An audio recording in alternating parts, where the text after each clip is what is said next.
የመርሳት ችግር አጋጥሞኝ ነበረ። እንዴት መሰላችሁ የተፈጠረው? አሁን ላይ የድሮ ትውስታዎቼን አሁን ማስታወስ አልችልም።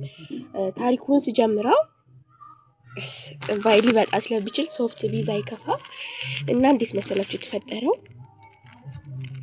እናቴ ወደ ውስጥ ነበርኩኝ። ብዙ አይነት ከኩላሊት ከጨጓራ ጋር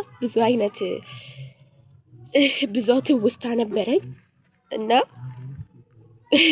ማለት ከነሱ ጋር ያሳለፍኩት ህይወት ጓደኝነታቸው በጣም ልዩ የሆነ ጓደኝነት ነው ያላቸው እና ከኔ ጋር በጣም ነበር የምንስማማው እና ወደዚህ ዓለም መጣሁኝ።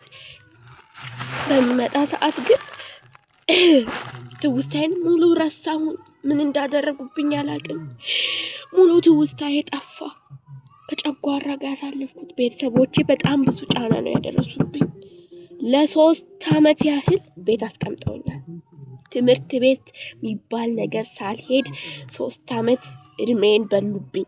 እንዲህ ቅጥቅጥ አድርገው ነው የበሉብኝ እና ትምህርት ቤት ከሄድኩኝ በኋላ ምናምን ነገር ስወለድ ምናምን ነገር በቃ ከጨጓራ ጋር የነበረኝ ትውስታ ሙሉ ረሳሁት ታረኩት።